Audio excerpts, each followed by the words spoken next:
the strategy behind every job description.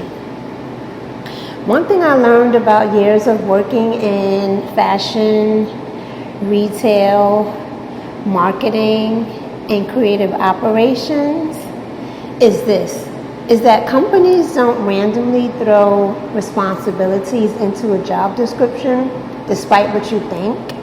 Every bullet point is there because there's a business need that they're trying to solve. So once you understand the strategy behind the job description, you start applying differently, you start interviewing differently, you're even deciding whether the role is right for you. So a job description is a business strategy document. That's how you have to look at it. Most people look at a job description like just a checklist of they randomly threw a bunch of job titles in there or descriptions, or they took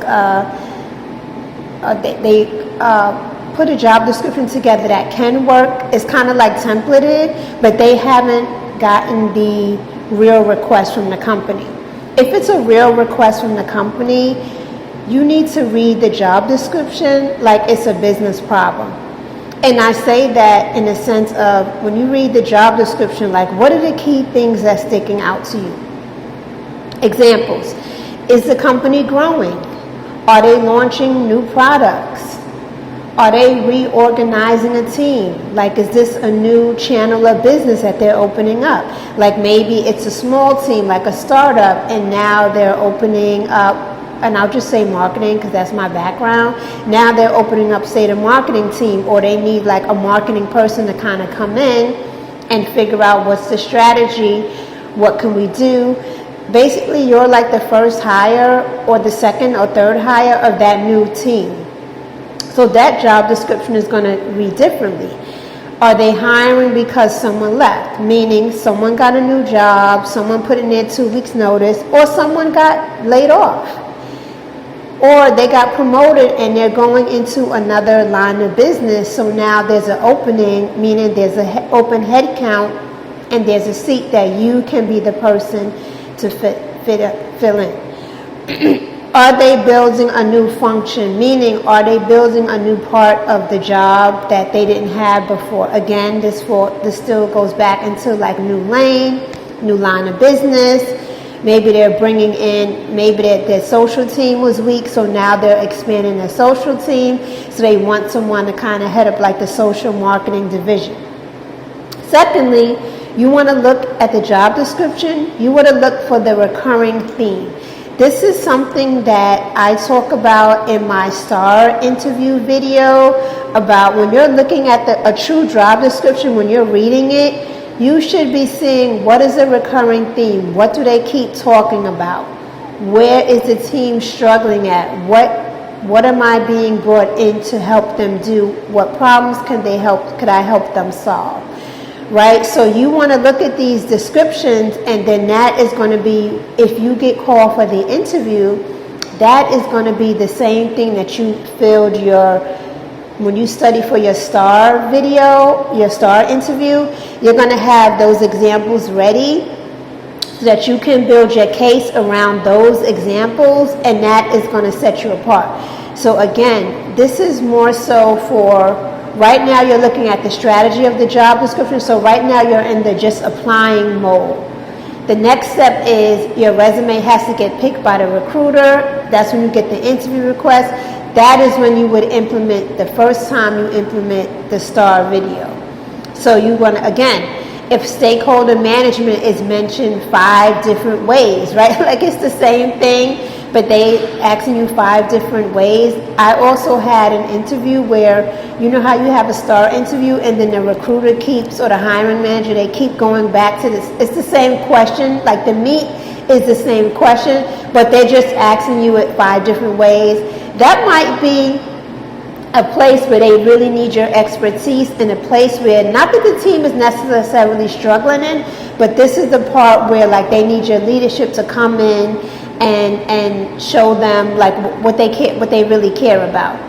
Is go to market, which is my background, right? So I'm using my background. Is it repeated throughout? Like, are you dealing with the strategy along with the timelines, as long as like what are the different aspects that need to happen before this project is good to go? Are they looking for someone who wants to keep launches moving? Meaning, is the job description focused more on expectations and fulfillment rather just tasks, right? A task is they kind of need a person just getting the train from point A to point B. That's more like they're worried about the task. When you start going into different levels of interviews, they're going to speak to you and interview you more in-depthly, and they're going to just deep dive into those answers. And that's why I want you guys, these two actually should go together. Why this matters before you even apply. This matters before you even apply because you have to see, like, okay, are you a person that you don't really love financial dashboards? Meanwhile, the job description, like the title looks good, it seems to be great, but once you start getting into the nuts and bolts of the job description, it mentions a lot of must love finances, must love scoping. You know what I mean? It keeps talking about that, and that's not necessarily a strong point. Now, again, there will be an aspect of some finances. Like, you should look at a role as like 70% you can confidently do, and then there's like the 30% that is like, the 10% that's like, okay, a maybe, and you want to build off of that. But if the role has 70% of what you don't like to do, like I said, pivot tables, high expenses, high expense reports, excellent in Excel. You know what I mean? This is where, like, you're not just using Excel for like normal tasks or spreadsheets. You're using Excel more for like pivot tables, deep diving, or, do they want to see the complete end-to-end process? You might use Excel for that depending on your group. You also want to look at, like I said, strategy over titles, right? The title says one thing, but in today's economy, with a lot of titles, a lot of companies are refurbishing and using the same titles across the board. So this is where your resume needs to stand out. I talk about this also in my star video about, since everyone has the same, since the titles are coming in as the same, you want to make sure that your resume stands out, but then you also want to make sure, if you're picked for the interview, that your answers stand out. Because again, you're going to, and I also advise you to save the job description. A lot of times, especially with a remote role, once they have enough candidates that they feel, which they can highly get over 100 people, once they feel they have enough candidates, they will take that job description down. So I challenge you in LinkedIn, once you apply for a role, there's a button that says, do you want us to save this? And you should always click save it. Sometimes save it, and sometimes what I do, if I really like the role, is not only do I save it, I also open up my Google Doc. I also copy and paste the role into my Google Docs. So that way, because this has happened to me more than once, the job description, by the time they call you for an interview, like, it could be, especially if it's a perm role, like, it could be a month later. Like, it could be you get an interview request and you're like, I don't even remember this job. Or like, what mindset was I in when I was applying for the job?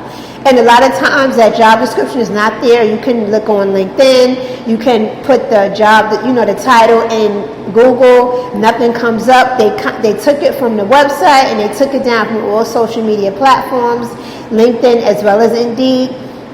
So this is where I tell you to, you should copy and paste it as well. And again, don't do it for every role, because every role is not going to call you, right? Like, that's realistically. Out of 5 good roles, you might hear from 1. Out of 10 good roles, you might hear from 2. You know what I mean? Like, the more you apply to, the more chances it is for you hearing back as far as the probability. Not necessarily like everyone, the 10 people are not going to call you, because you have to get through different levels of screening, right? You have to get through the ATS screening if they're using ATS. Most of them are using ATS or AI right now. They are challenging and looking at the keywords. And then they're picking, like, do you have enough, how does your resume line up with, like, say they have the job description on one end, and then they have your resume another end, and they will generally set AI to say, how does this person's resume match up with the job description? You see a little bit of it on LinkedIn when you apply to a role, or it'll highlight a role for you, and in that same role it will say, your background matches 80% of the job, or like you have a great chance of hearing back from the hiring manager. I've even applied to roles where that was outside of my scope, just to because like I tell you, you want those roles that are going to challenge you. You want at least 2 of the roles that are going to challenge you for you to grow. Then you want other roles that are on your level per se, and then you want maybe 1 or 2 roles that you can do and it's kind of easy, but it's not a lot of mental work. You want that as well, because again, you are, like I talk about, you are flexing and working on that interview muscle and making sure that that works again. So again, you want to look at the strategy over the titles, look at the work, what's the reporting structure, what's the scope, what's the business need. That tells you what is going to be the next step that they're looking for, as far as after they pick your resume and now you're preparing for your interview. So again, I wanted to record this.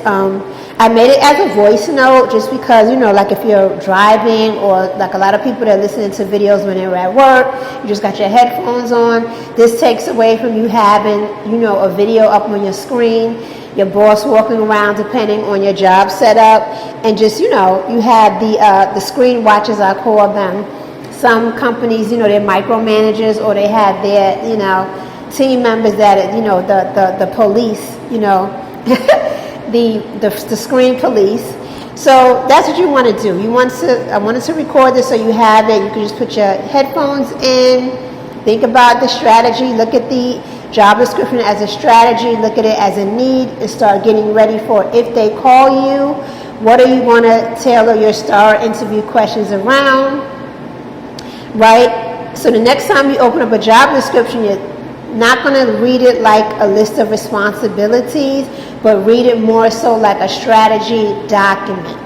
And that's how you want your resume to be as well. Once you understand what problems the company is trying to solve, everything else from your resume to your interview stories becomes more intentional.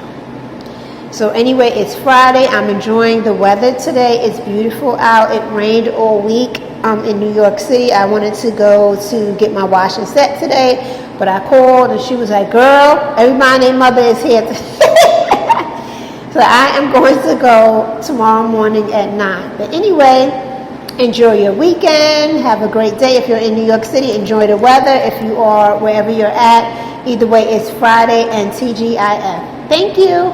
Bye.